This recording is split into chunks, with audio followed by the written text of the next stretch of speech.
আসসালামু আলাইকুম। তোমরা যারা অনার্স প্রথম বর্ষের পরীক্ষা দেবে, অর্থাৎ আগামী আগস্ট বা সেপ্টেম্বরে যাদের অনার্স প্রথম বর্ষের পরীক্ষা হবে ম্যাথ ডিপার্টমেন্টে, তাদের জন্য হচ্ছে আমরা কিছু ফুল কোর্স ভিডিও নিয়ে আসছি। তারই ধারাবাহিকতায় আমরা ফান্ডামেন্টালস অফ ম্যাথমেটিক্সের একটি চ্যাপ্টার নিয়ে আলোচনা করব। আমরা চেষ্টা করব চ্যাপ্টারের বেসিক সমূহ আলোচনা করে তারপর তোমাদেরকে সেই ম্যাথগুলো সলভ করে দেওয়ার জন্য। তাই যারা একদম নতুন, আশা করি তোমাদের জন্য খুবই উপকার হবে। তাহলে আমরা আজকে যে চ্যাপ্টারটি দেখব সেটি হচ্ছে ফান্ডামেন্টালস অফ ম্যাথমেটিক্সের চ্যাপ্টার 6। অধ্যায়টির নাম হচ্ছে জটিল সংখ্যার জোট। তাহলে আমরা যদি প্রথমে দুইটি সংখ্যা দেখি, একটি হচ্ছে 49 এবং আরেকটি হচ্ছে -49। আমরা জানি 49কে যদি আমরা রুট করি তাহলে আমাদের আসবে 7, বাট -49কে যদি আমরা রুট করি তাহলে সেটা কোনো মান আমাদেরকে ক্যালকুলেটরও দিবে না, আমরা ক্যালকুলেটরে এর মানটি বের করতে সক্ষম হব না। কেন? কারণ এটি হচ্ছে একটি অবাস্তব সংখ্যা, বা যাকে আমরা জটিল সংখ্যা বলতে পারি, জটিল বা অবাস্তব সংখ্যা। জটিল বা অবাস্তব সংখ্যা। তাহলে এখানে একটা কাজ করতে পারি আমরা, দেখো 49 ইন্টু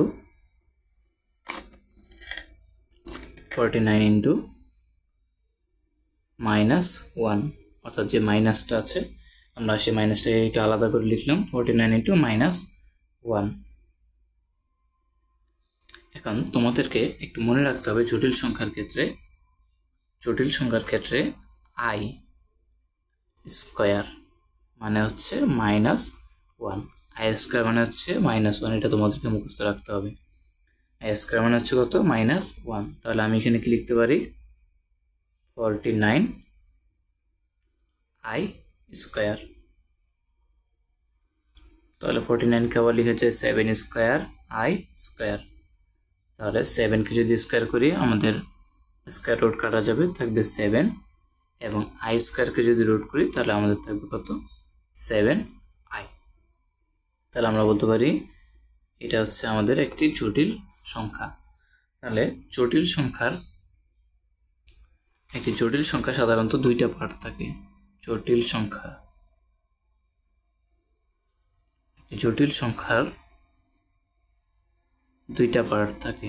একটা হচ্ছে বাস্তব পার্টটা বা বাস্তব অংশকে আমরা লিখি রিয়েল, এবং কাল্পনিক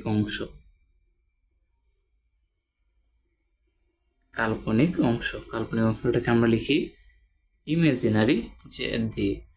তাহলে বাস্তব অংশ, একটি জটিল সংখ্যা যদি জেড হয় তাহলে তার বাস্তব অংশ হবে রিয়েল অফ জেড, এবং কাল্পনিক অংশ হবে ইমাজিনারি জেড। তাহলে এই যে আমরা এখানে একটা সংখ্যা পেয়েছি 7i, এর সামনে আমি একটা শূন্য বিবেচনা করতে পারি। তাহলে এখানে আমাদের জেডকে আমরা বলতে পারি, জেড যদি একটি জটিল সংখ্যা হয়ে থাকে তার প্রকাশ হবে a প্লাস আইবি আকারে। জেড যদি একটি জটিল সংখ্যা হয়ে থাকে তাকে আমরা কিভাবে প্রকাশ করব? a প্লাস আইবি আকারে। এর মান 0, 1, 2, 3, 4 বা 1.2, 1.5, 1.6 বা 3/2, 3/4, 3/6 ইত্যাদি হতে পারে। এবং বি এর মানও সেমভাবে 1, 2, 3, 4, -1, 2, 3, 4, 4/3, 3/5 ইত্যাদি হতে পারে। তাহলে আমরা যদি একটি জটিল সংখ্যা দেখি, 3/2 প্লাস 4/3i এই আকারে জটিল সংখ্যা হতে পারে, অথবা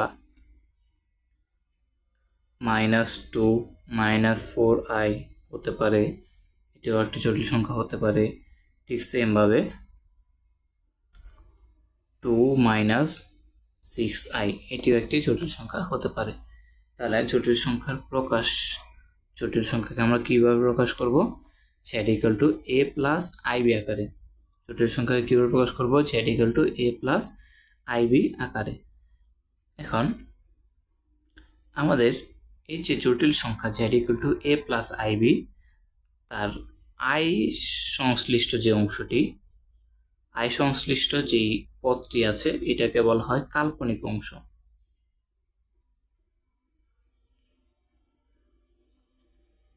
কাল্পনিক অংশ। জটিল সংখ্যার আই সম্বলিত যে পদটি আছে তাকে বলা হয় কাল্পনিক অংশ, এবং আই ব্যতীত যে পদটি আছে সেটিকে বলা হয় বাস্তব অংশ। বাস্তব অংশ। তাহলে আমরা বলতে পারি যে Real of Z equal two হচ্ছে এ। তাহলে আমরা বলতে পারি একটি জটিল সংখ্যা যদি জেড হয়ে থাকে, তার বাস্তব অংশ হবে কি? Real of Z equal to A. Real of Z equal to A. এবং কাল্পনিক অংশ হবে কি? Imaginary Z of, imaginary Z equal to B. Imaginary of Z equal to B. তাহলে আমরা একটি জটিল সংখ্যার কয়টি অংশ পেলাম? দুইটি অংশ। একটি হচ্ছে বাস্তব অংশ, একটি হচ্ছে কাল্পনিক অংশ। বাস্তব অংশ কোনটি? এ, অর্থাৎ আই ব্যতীত পদটি হচ্ছে বাস্তব অংশ, এবং আই সম্বলিত যে পদটি আছে সেটি হচ্ছে কাল্পনিক অংশ। এবার একটি জেড একটি জটিল সংখ্যা আমি ধরে নিলাম এ প্লাস আইবি, এর অনুবন্ধী জটিল সংখ্যা, অনুবন্ধী জটিল সংখ্যা। তাইলে অনুবন্ধী জটিল সংখ্যা কি হবে? অনুবন্ধী জটিল সংখ্যা হবে আমাদের আই এর যেই অংশটা আছে তার চিহ্ন পাল্টে যাবে। আই অর্থাৎ কাল্পনিক যে অংশটি আছে তার চিহ্ন চেঞ্জ হয়ে যাবে বা পরিবর্তিত হয়ে যাবে। তাহলে আমরা এটাকে লিখতে পারি কি? Z equal to A plus IB এর অনুবন্ধী জটিল সংখ্যা, যাকে আমরা জেড বার দ্বারা প্রকাশ করব, এবং তার মান হবে কি? এ মাইনাস আইবি। এ মাইনাস আইবি। তাহলে আমরা বলতে পারি এ প্লাস আইবি এর অনুবন্ধী জটিল সংখ্যা এ মাইনাস আইবি। এ প্লাস আইবি এর অনুবন্ধী জটিল সংখ্যা এ মাইনাস আইবি। ঠিক সেমভাবে আমি যদি বলি Z equal two -3 plus 5i, এর অনুবন্ধী জটিল সংখ্যা হবে জেড বার -3 -5i। ঠিক সেমভাবে জেড ইকুয়াল টু 7 -2i, এর অনুবন্ধী জটিল সংখ্যা হবে জেড বার। তাহলে আমাদের যেহেতু কাল্পনিক অংশের চিহ্ন পরিবর্তিত হয়ে যাবে, তাহলে এখানে যেহেতু হচ্ছে আমাদের 7 - 2i, এটা হবে 7 + 2i। তাহলে আশা করি তোমরা প্রত্যেকে বুঝতে পেরেছো অনুবন্ধী জটিল সংখ্যা কি হবে। একটি জটিল সংখ্যার অনুবন্ধী জটিল সংখ্যা হবে এই টাইপের। তাহলে এ প্লাস আইবি এর অনুবন্ধী জটিল সংখ্যা এ মাইনাস আইবি, এবং এ মাইনাস আইবি এর অনুবন্ধী জটিল সংখ্যা হবে Z bar equal to A plus I B. এখন আমরা দেখব দুটি জটিল সংখ্যার যোগ বিয়োগ। 3 + 5i 2 + 7i। তাহলে z1 + z2 হবে 3 + 5i + 2 + 7i। এক্ষেত্রে আমাদের মনে রাখতে হবে দুটি জটিল সংখ্যার যোগের ক্ষেত্রে আমরা বাস্তব অংশের সাথে বাস্তব অংশ যোগ করব, কাল্পনিক অংশের সাথে কাল্পনিক অংশ যোগ করব। তাহলে আমাদের প্রথম জটিল সংখ্যার বাস্তব অংশ হচ্ছে 3, আর দ্বিতীয় জটিল সংখ্যার বাস্তব অংশ হচ্ছে 2। তাহলে আমরা কি করব? 3 এবং 2 যোগ করব। ঠিক সেমভাবে কাল্পনিক অংশের সাথে কাল্পনিক অংশ যোগ করব। তাহলে কাল্পনিক অংশে আমাদের কি আছে? 5i + 7i যোগ করলে আমাদের সর্বশেষ কি থাকবে? 5 + 12i। তাহলে আশা করি যোগটা বুঝতে পেরেছ। তাহলে দুইটি জটিল সংখ্যার যোগের ক্ষেত্রে জটিল সংখ্যাদ্বয়ের বাস্তব অংশের সাথে বাস্তব অংশ যোগ করতে হবে, বাস্তব অংশের সাথে বাস্তব অংশ যোগ করতে হবে এবং কাল্পনিক অংশের সাথে কাল্পনিক অংশ যোগ করতে হবে। ঠিক সেমভাবে দুটি জটিল সংখ্যার বিয়োগের ক্ষেত্রেও একই কাজ। তাহলে আমরা যদি বিয়োগ দেখি z1 মাইনাস z2, সেক্ষেত্রে আমরা কি করব 5y মাইনাস 2 প্লাস 7i। তাহলে বাস্তব অংশ থেকে বাস্তব অংশ বিয়োগ দিব 3 বিয়োগ 2, মাঝখানে প্লাস চিহ্ন থাকবে। আবার সেমভাবে 5 থেকে 7 বিয়োগ দিব, কাল্পনিক অংশ থেকে কাল্পনিক অংশ বিয়োগ। দুটি জটিল সংখ্যার বিয়োগের ক্ষেত্রে বাস্তব অংশ থেকে বাস্তব অংশ বিয়োগ করব, কাল্পনিক অংশ থেকে কাল্পনিক অংশ বিয়োগ করব। তাহলে আমাদের এখানে থাকবে 1 মাইনাস 2i। তাহলে আশা করি প্রত্যেকে বুঝতে পেরেছ যোগ এবং বিয়োগ। এবার আমরা দেখব গুণের একটি অঙ্ক। তাহলে যদি একটি জটিল সংখ্যা z1 equal to a plus ib এবং অপর একটি জটিল সংখ্যা z2 equal to c plus id হয়, সেক্ষেত্রে তাদের গুণফল হবে ac minus bd। ac minus bd অর্থাৎ a এর সাথে c এর গুণ এবং b এর সাথে d এর গুণ এবং তাদের বিয়োগফল ac minus bd plus bc plus ad, bc plus ad into i। এটা বুঝতে একটু কঠিন হতে পারে, তাহলে আমরা একটু কাজটা করে যদি দেখি z1 z2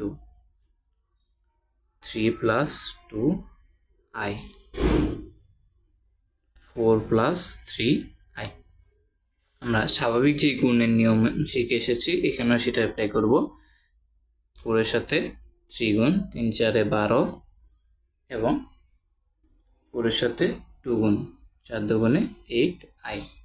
আবার সেমভাবে 3 এর সাথে 3i গুণ 9i এবং 2 এর সাথে 3i গুণ প্লাস 6, 3 দুগুণে 6i এবং i গুণ করলে i স্কয়ার, ai এবং ai গুণ করলে হবে কি i স্কয়ার।